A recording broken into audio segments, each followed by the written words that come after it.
Hey everyone, welcome to this deep dive, into the whole crazy world of Meta's content moderation policies. Yeah.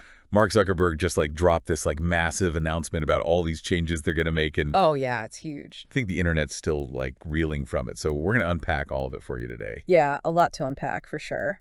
We've got a ton of sources for this one. Oh yeah. Yeah, we've got this video commentary reacting to Zuckerberg's announcement. We've got some news articles, even some spicy social media posts just to get a full picture of what's going on. So for someone who's maybe not super deep in this world, what's actually changing and why should they care? That's a great question. So Zuckerberg's announcement, it's basically like a laundry list of these big changes. Wow. He's talking about getting rid of those third-party fact checkers. Okay. Simplifying the rules, like what you can and can't post, like potentially rolling back hate speech restrictions. Yeah. And then leaning more on users to report violations. So big changes. Yeah. And then on top of all that, Oh, yeah, there's more. bringing back political content. Oh, yeah, he wants to bring back political content big time. Really? Yeah, and he's not stopping there. Okay.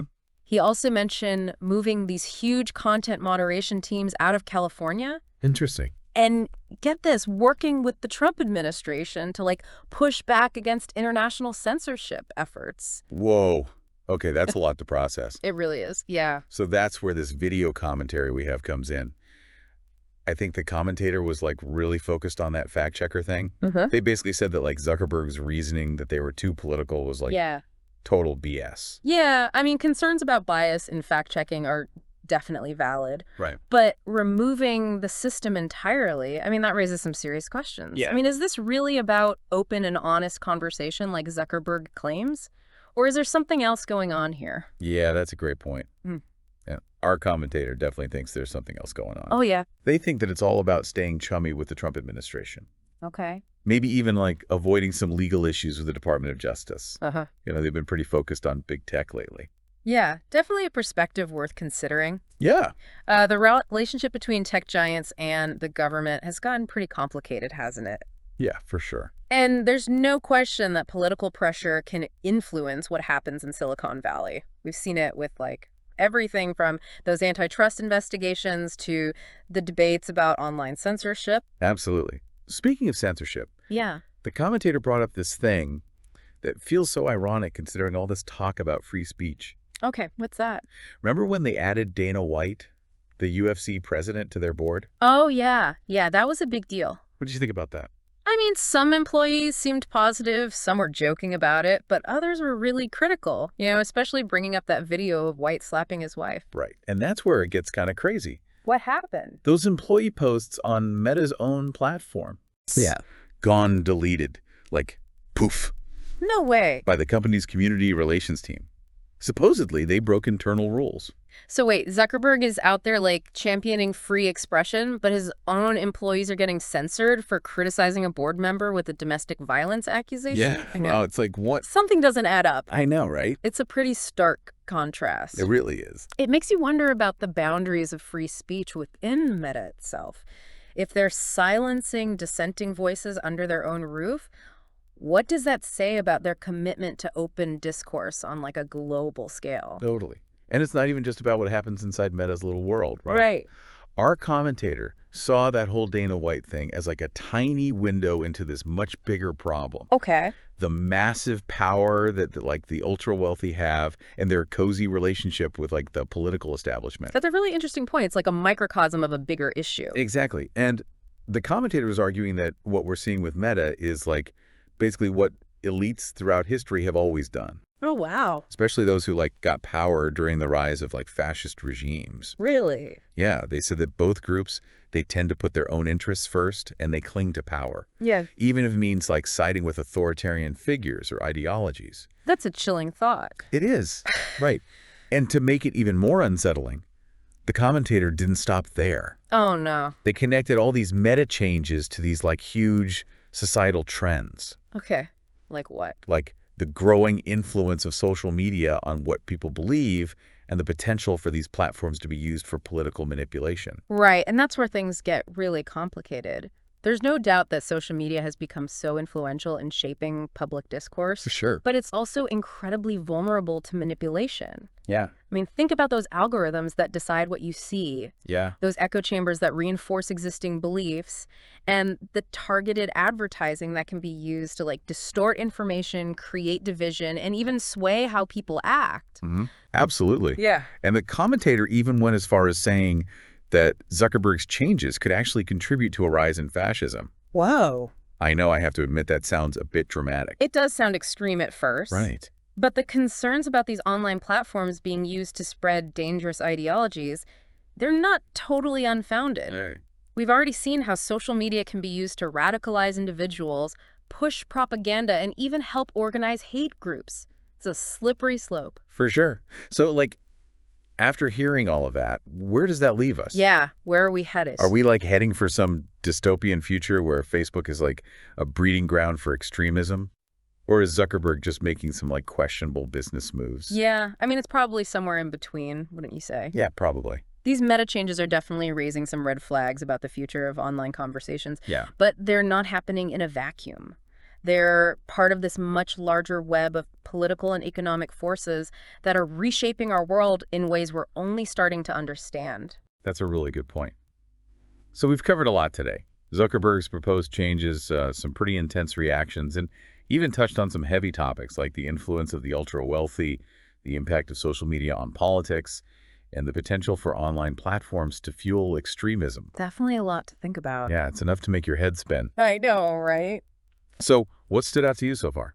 What really stood out to me is welcome back to our deep dive. Yeah, We've been like really digging into Meta's content moderation shakeup. for sure. And so far, it's brought up some pretty big questions about, the power of these platforms, the influence of politics, and what this all means for free speech online. Yeah, exactly. And it's clear these policy shifts are about way more than just like tweaking algorithms or, rewriting the user agreement. Right. They're bringing up some pretty fundamental questions about like who controls the flow of information these days and how that power is used. Absolutely. And the sources we're looking at today really highlight those tensions. Remember how Zuckerberg's announcement was seen by many as a way of like appeasing the Trump administration? Yeah. A move motivated more by like profit and self-preservation than a real commitment to free expression. Yeah, our commentator definitely did not hold back. What'd they say? They called Zuckerberg's announcement a straight-up hostage video. Wow. Like he's a puppet for the ultra-wealthy elite who are pulling the strings behind the scenes. That's pretty harsh. I know, right? Do you think they're being a bit too dramatic, or is there some truth to that sentiment? I mean, it's definitely a provocative statement. Yeah. But it reflects this growing distrust of big tech and their motivations. We've seen this sentiment everywhere, from those antitrust investigations to the concerns about data privacy and the spread of misinformation. Absolutely. Well, And the commentator didn't stop there. oh no. They even compared it to historical examples of fascism, arguing that the concentration of wealth and power among a select few often leads to the erosion of democratic institutions and the rise of authoritarianism. Wow, that sounds pretty intense. What do you think about that comparison? I don't know. It's a little... I mean, those historical comparisons are always tricky. Yeah. And it's super important to approach them carefully. But there's no denying that we see some unsettling parallels between, like, the tactics used by some modern political movements and those employed by fascist regimes in the past. That's a bit unnerving. Yeah. What kind of parallels are we talking about here? Can you give us some examples? Well, think about the scapegoating of minorities, the demonization of the press, the attacks on democratic norms, and the glorification of violence and strongman leadership. Right, yeah. These are all hallmarks of fascist ideology that we see echoed in some contemporary political discourse. And our commentator seemed especially worried about the role social media platforms like Facebook and Instagram might play in amplifying those trends. Yeah. Do you share that concern? It's a legitimate concern for sure. Yeah. Social media has in many ways created these echo chambers Right. where misinformation and extreme views can thrive unchecked. Yeah. And the algorithms driving these platforms are designed to keep you engaged. Yeah. And they often prioritize sensational content, which can lead to a distorted view of reality and further polarization within society. So are we saying that we're stuck in this vicious cycle where social media companies driven by profits contribute to the spread of harmful content? Yeah. which then creates a more divided and unstable society, a society that becomes easier for authoritarian figures to manipulate. It's complicated. It's a complicated web of interconnected factors, and finding solutions won't be easy. But the first step is acknowledging the problem and having these difficult conversations. We need to critically examine the role of social media in our lives and hold these platforms accountable for the content they promote and the algorithms they use. That makes sense. Yeah. Now, remember how Zuckerberg insisted that these changes are all about going back to Meta's roots and promoting true freedom of expression? Yeah. Our commentator wasn't buying it. Not really. They thought there were other motives at play driven by both economic and political interests. Okay, interesting. Do you think that skepticism is warranted? That's a good question. I mean, it's hard to square Zuckerberg's stated commitment to free expression with Meta's actual track record on content moderation. Right. I mean, we've seen plenty of examples of the platform censoring dissenting voices, suppressing certain types of content, and even tweaking algorithms to influence user behavior. Absolutely.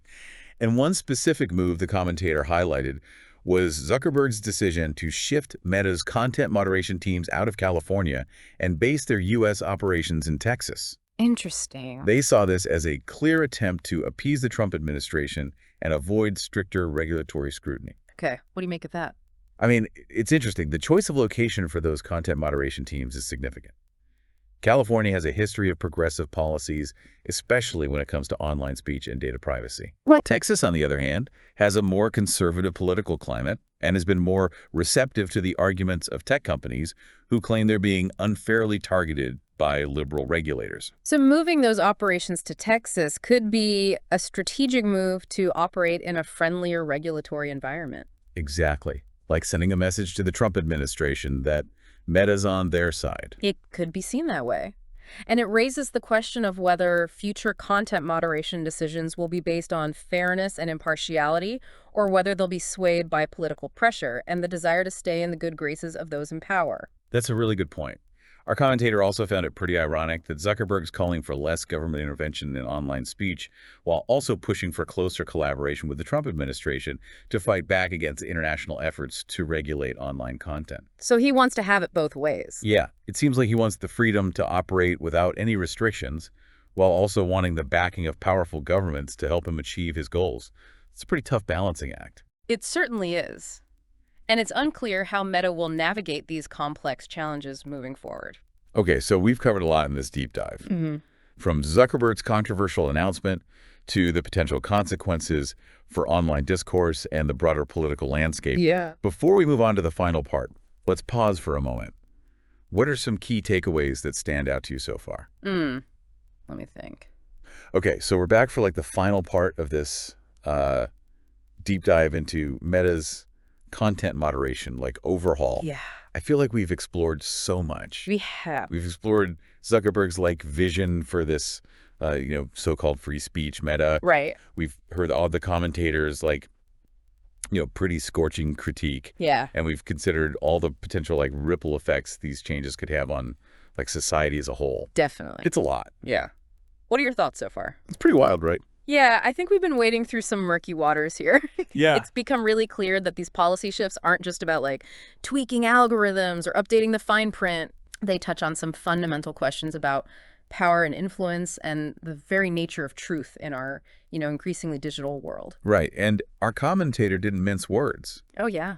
They were arguing that Zuckerberg is basically like bowing down to corporate greed and political pressure. Yeah. Even if it means like sacrificing democratic values and social cohesion along the way. That's a strong statement. Yeah. Do you think that's an accurate assessment? It's a perspective that highlights this growing concern that like profit motives are overshadowing ethical considerations when it comes to how these platforms are governed. Right. And it even potentially impacts democratic processes. That's a scary thought. Yeah, it's a debate that's definitely gaining traction. It's a sobering thought, isn't it? Yeah. If these platforms are so vulnerable to manipulation and exploitation by those in power, can we really trust them as spaces for genuine, productive, democratic dialogue? Yeah, that's the million-dollar question. It's Right. one we all need to grapple with. We can't just accept the idea that like free speech means anything goes, especially when we're talking about platforms with billions of users and algorithms designed to promote the most,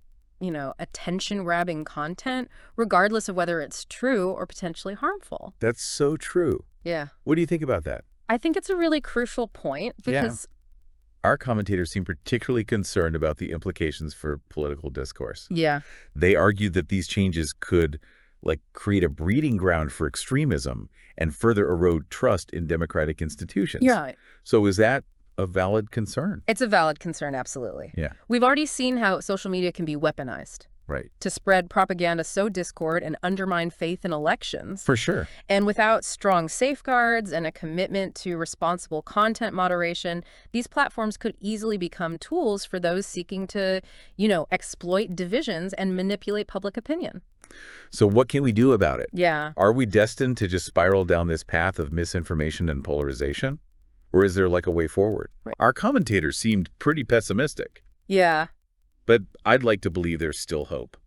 I agree. I think while the challenges are significant, we're not helpless. Okay. I think cultivating media literacy is essential. What do you mean by that? That means understanding how algorithms work, recognizing the tactics of information warfare, and developing those critical thinking skills that are necessary to distinguish fact from fiction. I love that. What are your thoughts on that? I think it's fundamental Yeah. to navigating this landscape. I think that's crucial. Yeah. We can't just passively absorb whatever pops up in our feeds. Right. We need to be active, discerning consumers of information, Yeah, questioning sources, cross-checking facts, and seeking out diverse perspectives. absolutely. It's about taking control of our own online experiences. Exactly. And we also need to hold these platforms accountable. Yeah. How do we do that? Well, we can demand transparency in their algorithms, advocate for ethical content moderation policies, and support regulations that protect our privacy and promote a healthier online environment. You're right. We can't just leave it up to Zuckerberg and his board to decide what's acceptable discourse or not. Exactly. We need to be active participants in shaping this digital landscape, Yes. making our voices heard, Yes. and pushing for a more just and equitable online world. Absolutely. What steps do you think we can take as individuals? That's a great question, and it brings us to a final thought-provoking question for you to consider. If these changes at Meta do lead to a rise in harmful content and misinformation, what responsibility do you as an individual user have to be a discerning consumer of information and an active participant in combating the spread of falsehoods? This isn't just about corporate policies or government regulations, it's about the choices we make and the actions we take. The power to shape the future of the digital world ultimately lies in our hands. What do you plan to do? That's a powerful message to end on. Thanks for diving deep with us today. We hope this exploration has encouraged you to think critically and become more engaged and informed digital citizens. Till next time, stay curious.